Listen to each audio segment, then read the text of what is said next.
Today's hottest topic that most realtors are struggling with is how do you do online lead generation? Now, there's all kinds of companies out there that are promising all kinds of things, but a lot of them haven't got a clue when it comes to what the real estate professional needs. Well, with me today, I have Matt Jones, and Matt is two things. Number one, he's real estate agent extraordinaire, which means he has experience in the game. And number two, I don't want to call him a techno-weenie, but he's got that inside track of knowing what to do with the technology and how to make money with it. Matt, how are you today? Hey, man, I'm fantastic. Well, let's do a bit of a history lesson here, Matt. Why should anybody take what you have to say seriously? That's a good question. Why should they take what I say?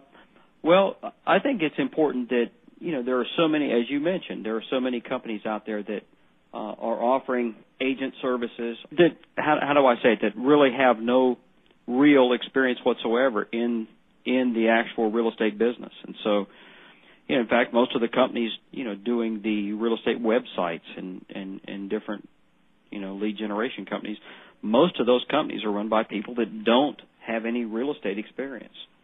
So let's take it from your perspective. You're cruising along, real estate agent, doing your deals and stuff like that. You start working with technology. Is this something that you created because you couldn't find the solution for yourself and thought, there's got to be a better way? Well, actually, that's exactly what happened. I was a realtor. I really did not want to be in the web business, so to speak, and the technology business. I just wanted to sell houses. The truth is I couldn't find what I was looking for, so I felt like I had, I either had to give up on it, and wait another decade for it to get here, or I had to build it. So, I set out to build technology that was about lead capture.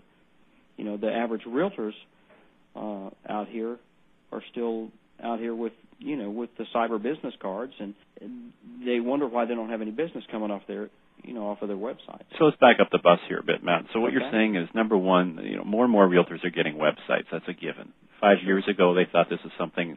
Some of them were praying that it was going to go away.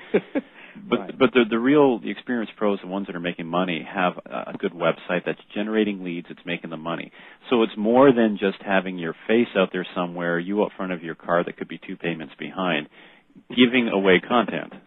Right. I came in real estate as a business. My real estate business is just that. It's a business. It's not a charity.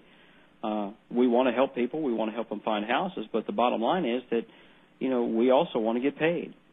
And so, and my website is no exception. My website is about capturing customers. And so, anyways, we ultimately developed technology that did just that. There are plenty of good websites. We didn't want to be in the website game. Why reinvent the wheel? There are plenty of very good websites out there. We just essentially came up with a technology that was a standalone LCM or lead capture module that can be used in tandem with a customer's website, and that's kind of where our whole national thing went. So let's look at that for a sec. What are then the common mistakes that agents are making with their websites? I guess that you must have been making yourself that you had to change so you could make money from this thing. Well, first, I'm no different than anyone. I've made every mistake imaginable on my website. Well, maybe there are some that I haven't made, but I've made most of them, I can assure you. But I was determined that I was going to generate business from the website. So, I continue to test and continue to test. Most of the agents out there have done the same thing that I've done, and that's that, well, they've been to technology seminars that have taught them that content is king. Well, the truth of the matter is content's not king. Let me tell you what I mean.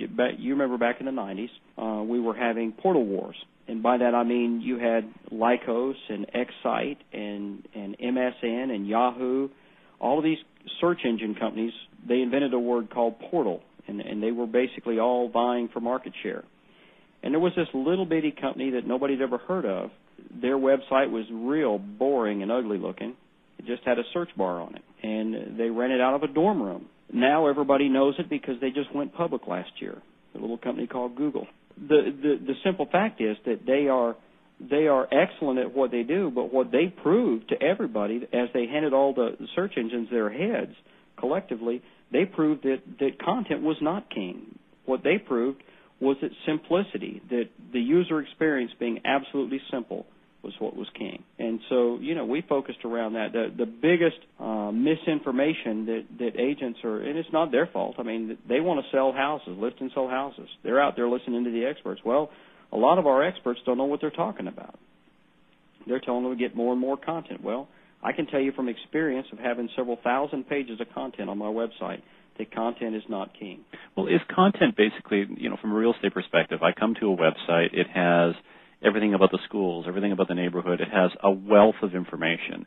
And if I were to make an analogy, that's like having a store. Right. You're running a store, and I walk into your store and I'm picking stuff off the shelves. I'm putting it into my cart. And then I just wheel right by you without even saying hello or goodbye. Right. Isn't that basically what websites are doing today? Exactly. People come in. So in terms of lead capture, what is it then that realtors should be focusing on to capture that lead? What's the difference then between just having a store giving away stuff and capturing a lead? You've essentially got to establish a value proposition on the website. Listen, I'll give you what I've got. I'll give you access to the MLS through the IDX link. I will give you neighborhood information. I'll give you listings by email. I'll give you a free home valuation. I'll give you every imaginable kind of calculator. I'll give you mortgage information. I'll give you all of this stuff, but you're going to have to give something to me in exchange. It's a value proposition. And most people are afraid.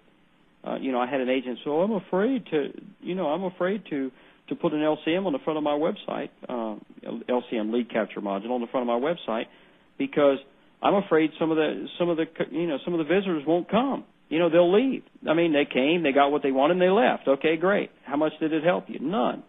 Okay, they left. I'm just chasing them. I'm basically getting rid of the moochers. Essentially capture about roughly a third of unique visitors to our LCM gateway. So that's huge. So for our listeners right now that may not be familiar with this, the idea of pay-per-click is when a consumer goes onto the computer and uses, let's say, a Google or a search engine, and they type in California homes, or more specifically, let's say, homes for sale in San Diego. The idea is that the people that are paying for a click, that the positioning of their website will come up first, or within, let's say, the top 10 searches that come up, so the consumer has a higher likelihood of coming to your website before they go to the millions of others out there. And for that privilege, you will pay either what's called pay-per-click, meaning every time a consumer clicks your link, there'll be a fee charged to you. It could be a few cents. It could be a few dollars based upon the popularity of that area and to control that traffic. Any other agents bidding against you. So are you finding that agents that are utilizing this strategy, are they making money from the web by doing pay-per-click? Let's say, for example, Michael, it costs you $1 per click, just for a round number, to get a visitor to your website. Now, if you have a typical real estate website, you have a capture rate of approximately 1%, according to the. Okay, that means that you have to have 100 clicks to your, visitors to your website, unique visitors, in order to ultimately capture one. And now you have a lead. That lead costs you 100 clicks. The clicks cost you $1 a piece. That's $100 per lead. That's very expensive. That's going to cost you. You're going to need 24 leads to ultimately do a transaction, according to the national average. So you're going to need. It's going to cost you what? 24 times 100 is $2,400 in customer acquisition for one transaction. That's very high in most markets. So it's the first thing that you have to do is come up with some sort of a capture device so you can efficiently capture the traffic that comes to you. Once you've done that, and let's say you capture a third. Now, if you're capturing a third, then it costs you $3 per lead. 24 leads to a deal. Now you've got, $72 in customer acquisition is a lot better than $2,400.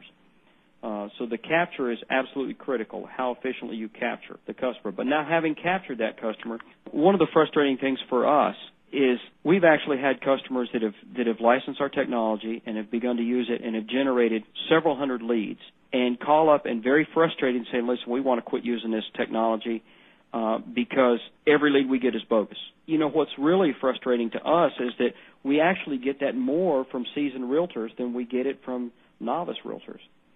And I think the reason why is the very nature of Internet leads. Typically, an Internet lead is the same lead that a sign lead is. It's the same guy wanting to buy a house. So somebody's buying a house, and they're out there searching, okay? Now, the simple fact is that it's no different. In fact, according to all of the experts that have studied this, and the NAR has said that essentially in every measurable category, an Internet lead is about 15% better lead than a traditional sign call. The problem is that most agents work them wrong. Up until the Internet came along, the real estate buying cycle was understood to be a search phase, and that lasted typically, maybe 3 to 4 weeks at the most. And then there was the escrow phase, which lasted, depending on market and what kind of loan they're getting and stuff like that, can last anywhere from maybe just under 30 days to as much as 60 days if you're like in a VA market or something. So, and those were the phases of the buying cycle. What most people didn't realize until the Internet came along is that there's really a third phase. There's a first phase, which is called the information gathering phase. And essentially, the best way I can illustrate that is this. Let's say you go to Macy's on a Saturday morning and you want to beat the crowd, and let's say that you've got to go to a wedding and you've outgrown your suit. You finally decided that you're going to take the time and you're going to go to Macy's, and you go there with one reason, and you're going to go buy a suit. Men don't like to go to malls. We go in there, and we walk into the menswear section, and we head for the suits, and about that time, a lady walks up to us and says, "Hey, can I help you?" with a big smile on their face. And you tell me what is the first word that comes out of your mouth? "No, thanks, I'm just looking." Now, the truth is that actually, no, you're actually there to buy. But what you really mean to say, leave me alone. I'm in the information gathering phase. When I get ready to actually search for the unit that I need, for the actual suit that I want, I'll call you. Just stick around. I'll call you when I need you. That's what that really means. But we just say, "No, thanks, I'm just looking," like, leave me alone. 5 minutes later, you found just exactly what you're looking for in a blue pinstripe suit, and you immediately look around hoping you'll find her so that you can say, "Hey, do you have this in a 42 long?" If she's a good salesman, she'll be real handy at that point. But she'll be just out of the way so she's not pressuring you. Well, you have just moved from the information gathering phase into the search phase. Not long from now, you're going to move, once again, if she does her job right, you're going to move into the escrow phase at the counter. You're going to pay for it, and escrow is going to be over with, and you're going to be closed. The same thing is true in real estate. What happens is, with the advent of the Internet, we provide a lot of tools that really help customers. In fact, 93% of the people out there right now searching for real estate are doing part of their search on Internet. So Internet leads tend to be early. They're in that information gathering phase, which typically runs 6 to 8 weeks. At the end of that period, they understand that most customers feel like they need us. But the truth is, they do feel like they need us. We offer not only access to the market, but we offer a lot of information. And most of us, anyways, offer a lot of value-added service to the transaction, and they're happy to pay for it. They just don't want us to color their dream. When they're in that information gathering phase, that phase one of the cycle, they're shaping their dream, and they don't want us to try to shape it for them. It's their dream. So at this point, the Internet buyer, they've got the anonymity that they can surf around. They don't have to make contact with anybody. So they're in complete control, and I think that's probably what they love about the process. Absolutely. Taking that then and applying it to a module where you're trying to capture that lead, obviously you're trying to create an online relationship to incubate that lead. So when they're ready, they trust you, then they're going to make that contact. Correct. So what is it that you do then, or what is it that an agent has to do to build that online relationship? It sounds like it's more work than dealing with a traditional buyer. Well, it's not. It's really not any more work. It's just different. And if you approach them, let's go back to Macy's for a second. Let's say that lady said, "Well, listen, this is Saturday morning. You're male. I know that you're not in here for any other reason but to buy something. You did not come down here for recreational shopping. I know you want to buy something. Here, let me find you a suit." What would you say? You'd say, "Take a hike." Okay? Well, and that's what I'd say, and that's what everybody would say.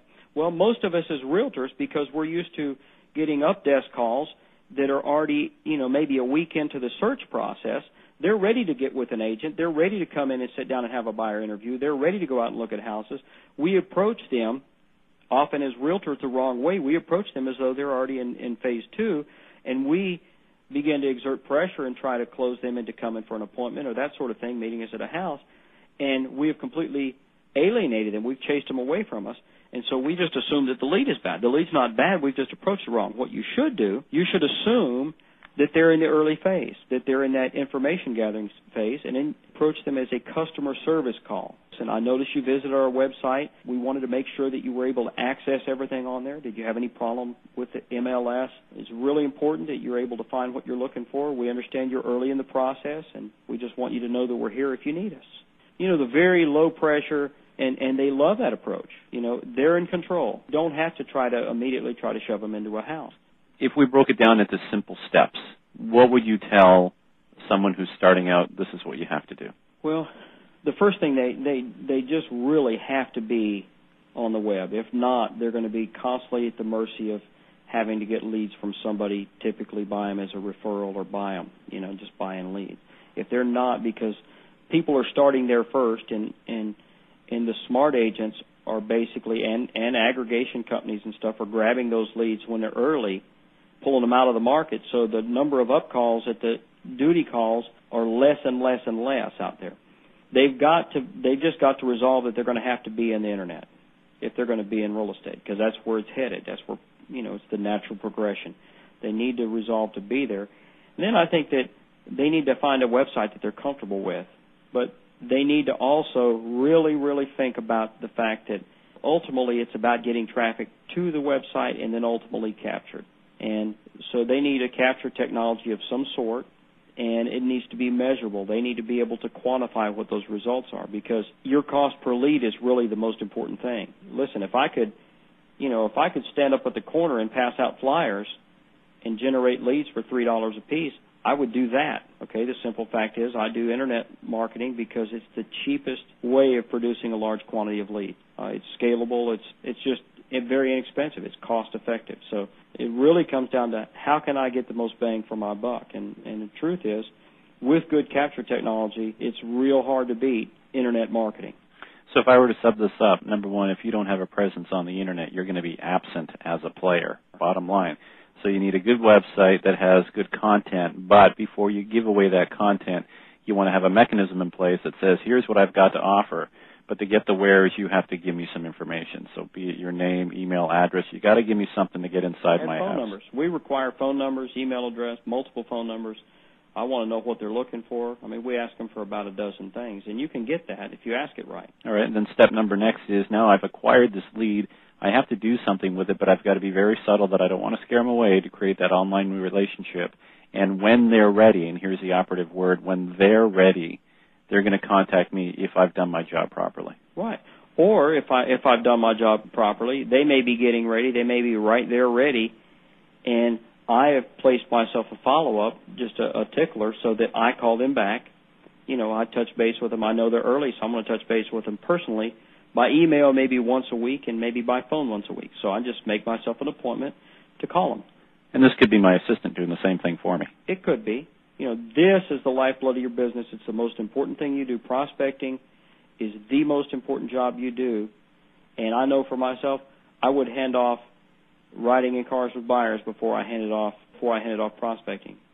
It's the only job a realtor can do that literally will make him $1,000 an hour. I think this is a great way to end off this call, Matt, that the internet is a way for you to fill your funnel, to have a constant source of leads. If you work it properly, you can be successful at this. Absolutely.